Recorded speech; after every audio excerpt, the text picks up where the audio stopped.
My role here today, I would say, is really to scare you. Then you're going to hear from Dave and Gus about how to avoid the problems that I'm going to describe. Unfortunately, if you have a cyber event where you get to talk to a lawyer, you've already got a problem that's pretty big. So the goal here is to try and avoid those problems. And I do help with that as well, but I do mean it. Every one of these events, and I've been involved in quite a few for clients, been aware of many for non-clients, but where it's affected clients. By the time you get to the lawyers, it's a problem that is sometimes insoluble. Okay, so let's see, there we go. Can I make it work? Yeah, I'm sure you're going to hear a lot more detailed statistics, data later on, but there's some things that I just wanted to introduce. Just read an article about a month ago. This was an IT consultant who was doing penetration tests on their clients. So these were penetration tests where it was requested that it be done. And this consultant found that 93% of their clients' networks were susceptible to penetration. It sounds terrible. It is not good. It does mean, and the next statistic we've all heard, this is reported by the Chamber of Commerce and others, 99% of businesses in the United States are small businesses, right? So that's under $40 million of annual revenue. That's probably most of us in the room. When you look at these things together, I know from my clients, most large, mid-sized companies 40, 50 million in revenue or more, have entire departments that deal with this. Small businesses are coming along, but there's still a long way to go. So this isn't great news, but it's not terrible news. What I will tell you is everything I read, everything I see, every one of your businesses is a target for some sort of cybercrime. It's probably the largest risk I see to every small business right now is the various forms of cybercrime. And every one of us, we spend an enormous amount of time in our firm, more than I could have imagined 10 years ago. Everybody should be planning, looking at it, and doing everything you can to avoid being a victim, if it's possible, and sometimes it isn't. All right, can I make this work? Some additional numbers. The first 6 months of last year, there were an estimated 236 million ransomware attacks globally. That was actually down slightly. I did see the year-end number after I had made this slide. The year-end number last year was down about 15%. 2021, there were a total of 623 million ransomware attacks.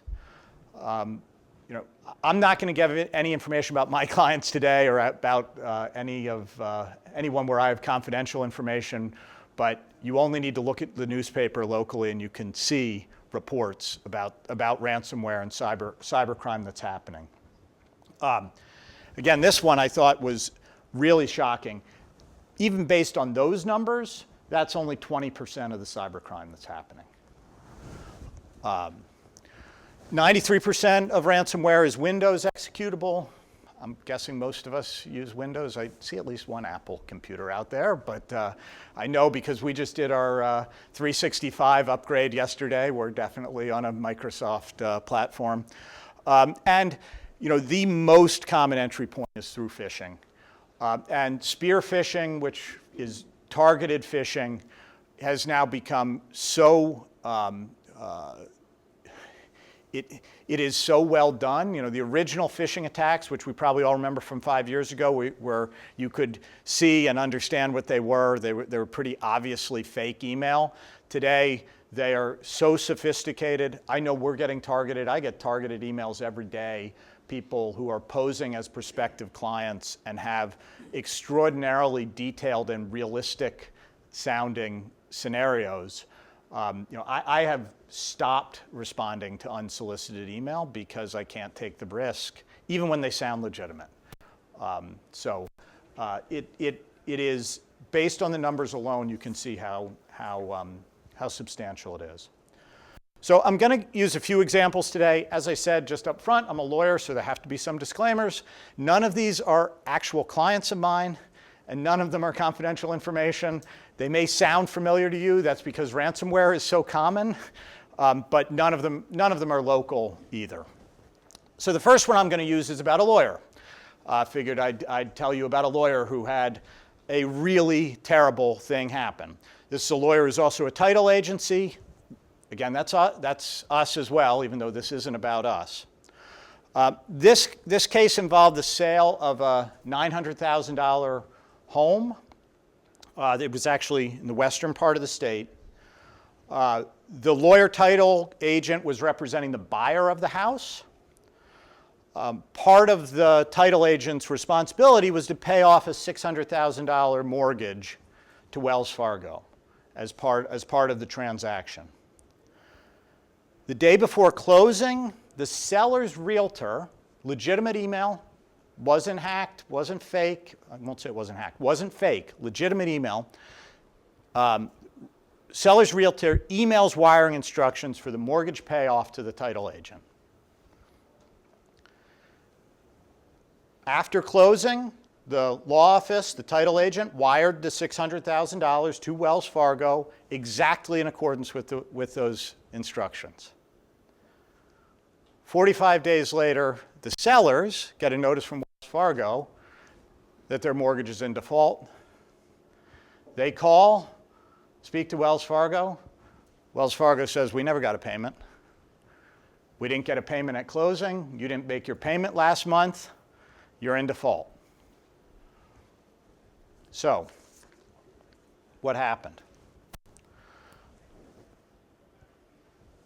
Sometime, and all the details aren't completely clear, about a month before closing, the realtor's network was compromised. Likely through a phishing attack, although I don't have all the details on that, but that seems likely. The criminal involved here did nothing. They had access to that account. They didn't do anything but monitor the account. And they waited. They waited until they saw a transaction like this one that they could attack. The day before closing, the criminal from the realtor's account sent fake wiring instructions to the title company. The realtor had the real wiring instructions in their system. So the first page of the payoff was exactly correct. The amount was exactly right. It was a Wells Fargo payoff. Everything was right except the instructions. Page 2 of it was different. They still sent it to a Wells Fargo account. This email comes to the title agent. The agent doesn't re-verify the wire, but they put the number on the settlement sheet. They go through with closing. Nobody at the table recognizes the problem because the amount's right. The amount is going to Wells Fargo. $600,000 wire is sent to Wells, to a Wells account. Reality, we found out it was a new account at Wells set up by the criminals specifically for this purpose. The money goes into that account. 3 separate wires out within 36 hours of it coming in, all to offshore accounts. It's all gone. And because of the way they did it, the seller, nobody knew about this for 45 days. So by the time, and even then it was really about 60 until it was all figured out. 45 days later is when they first found out something was wrong. It took a long time to figure out what had happened. So by the time, at the end of this, that money's gone. It's never coming back. The bank, Wells isn't responsible. Wells did exactly what was supposed to happen. Money, they just accepted a wire into an account. See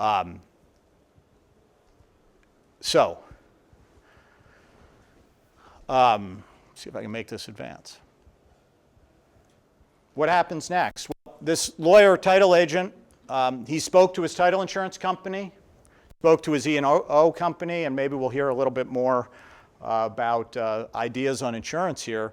They both explained that they would either refuse coverage or pay the claim but sue the lawyer to recover what they had to pay. This lawyer was threatened by the sellers. He had a fiduciary obligation. He had their money. That $600,000 was theirs. He had agreed to use it to pay off their mortgage, but instead he ended up sending it to overseas accounts. Total loss from the incident in the end was about $650,000. That lawyer was faced with a decision. He didn't submit an insurance claim in the end. He mortgaged his house and his business office to raise that money to pay the people back. And it was that or go out of business, declare bankruptcy. Yeah, this story is scary. I mean, I teach this one in our office all the time. And this happened last year, but I continue to teach it. David and I were talking a little bit about before that the real problem with this is there's nothing in their system that would have detected that this was wrong, that I'm aware of. There's nothing in this lawyer's computer system that would have detected this.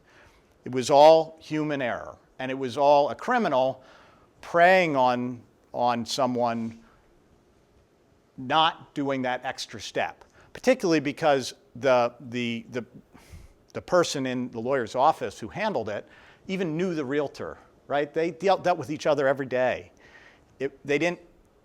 She would have never thought she had to pick up the phone and call and say, did you send me an email with wiring instructions? Because it was happening all the time. But the criminals are sophisticated. They're realizing that. I'm sure when they were in that account, again, they're picking the transactions to do this because they get one shot. They're not going to be able to use that realtor again, but they got one shot, and they made $600,000 from it.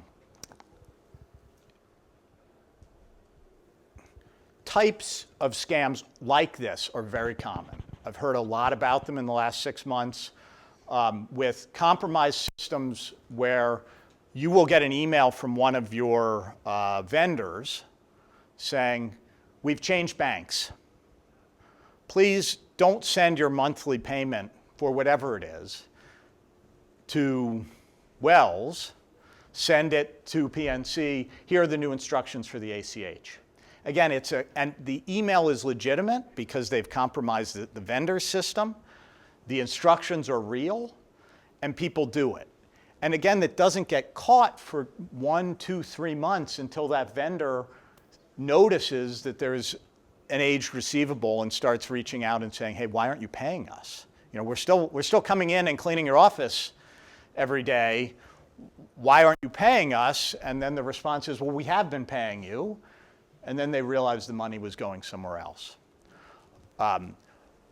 My advice on this piece today, and this is something we're doing in our office and I'm telling every client, if you are transferring money to anyone, you cannot accept that instruction electronically. It has to be by phone, and it has to be verified by phone. And don't verify using a phone number from an email, because that's part of the scam too. They will be set up that when they send those new account instructions, they've also changed the phone number in the email because they know that we're out here teaching this, so that they know that you're going to call. If you call the phone number in the email with the instructions, they'll have someone waiting to answer and say, oh yeah, that was real. They'll answer with the name of the company. Yep, yes, we just sent you new wiring instructions, that's real. Yet you've got to call a main number, go back to a website, go back to something earlier. But this kind of scam, as you can see, most businesses, this would shut you down, right? I mean, this is existential. All right, so now that I scared you with that one a little bit, let me just move to some basics.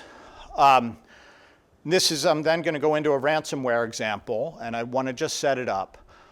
We've got, and sorry, this is too small, but I'll try and run through it. We've got this stuff which you might hear about called PII, personally identifiable information.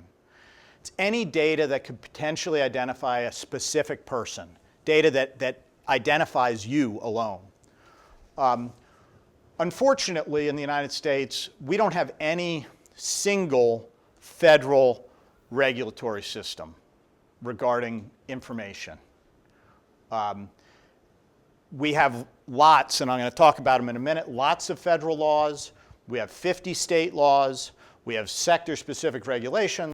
We have common law principles. We have industry self-regulation. But frankly, because of a lot of lobbying, because people didn't want one federal law, we don't have one. So what that means from a legal standpoint is you're dealing probably with 100 different laws anytime there is an incident that involves a breach or potential breach of personal information. So what's personal information? Again, it's defined differently everywhere. But all I'm going to do here today, instead of trying to give you 100 different definitions, is tell you what Pennsylvania says. Pennsylvania says if you have a person's name combined with one of the following: Social Security, driver's license number, or any financial number, financial account number. If it's with medical information, health insurance information, or with an email address and password. You put those two things together, name and one of those things, you add them together, and you have what's called PII. If you have a breach where someone can get access to PII, you then have this whole cascade of things you have to do in Pennsylvania, things you don't want to do. I'm going to give another example in a second, but what I always point to here is never, ever store these types of information together on any system. I realize that's hard, but don't do it. You shouldn't be storing people's name and social security number in a single Excel sheet anywhere in your system. Because if you do that, and your system is compromised, and David will talk about how that happens, you have had an incident that requires you to notify all of those people that it happened, which most of us don't want to do. Our clients, our customers don't like being told that you had their information and that some criminal now has access to it. So the first and easiest way to deal with it is don't store the information together, because if it's not together, you don't have the type of information that requires notification.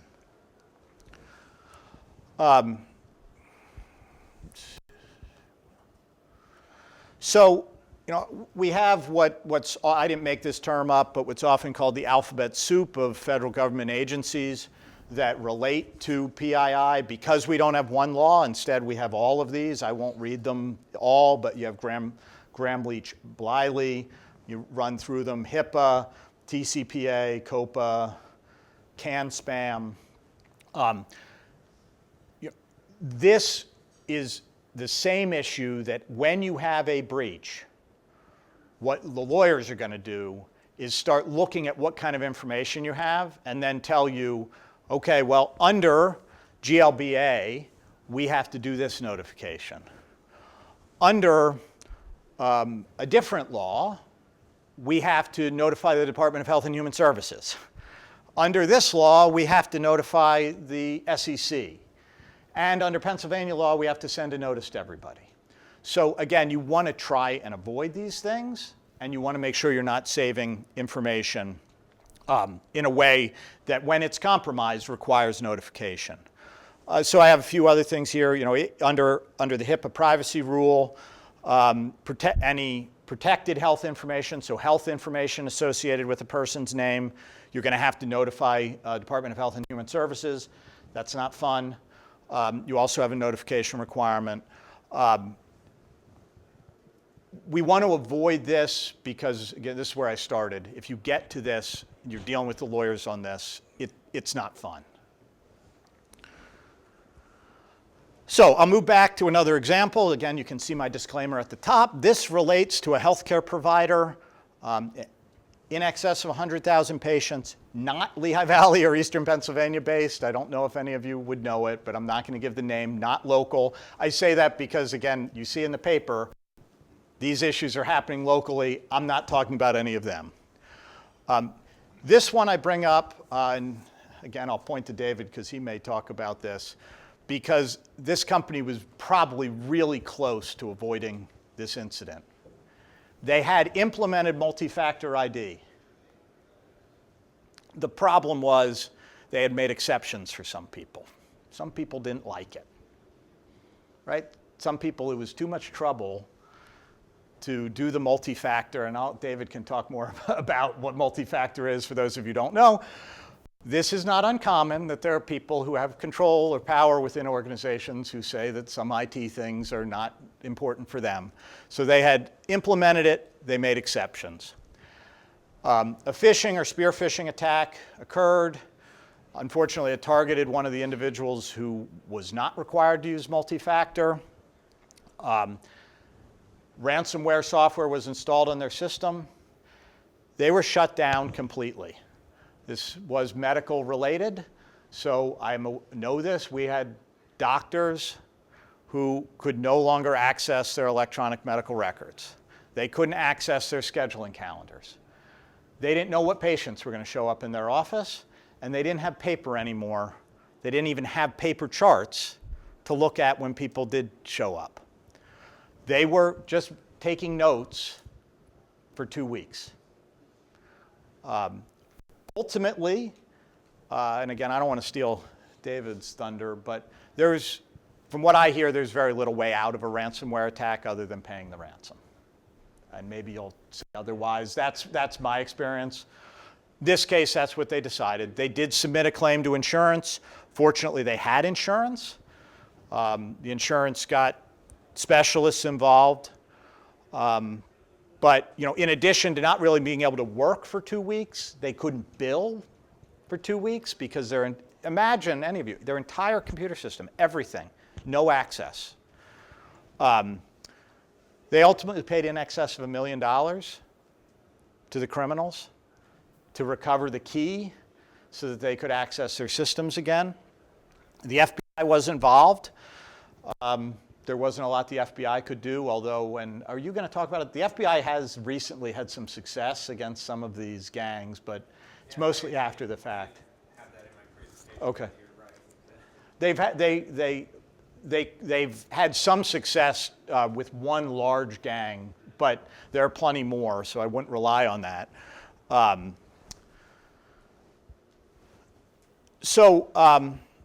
This is the thing that's drove this client crazy.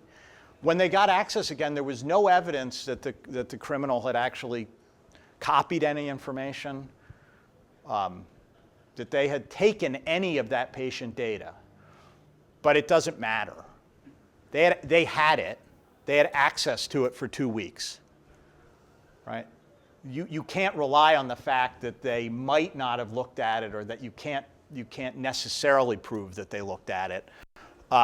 This one required, it's protected health information and PII, mailed notice to every patient telling them that their medical information was compromised. The Office of Civil Rights at the Federal Department of Health and Human Services is involved. They're currently investigating. They're also investigating every business affiliate that this group worked with.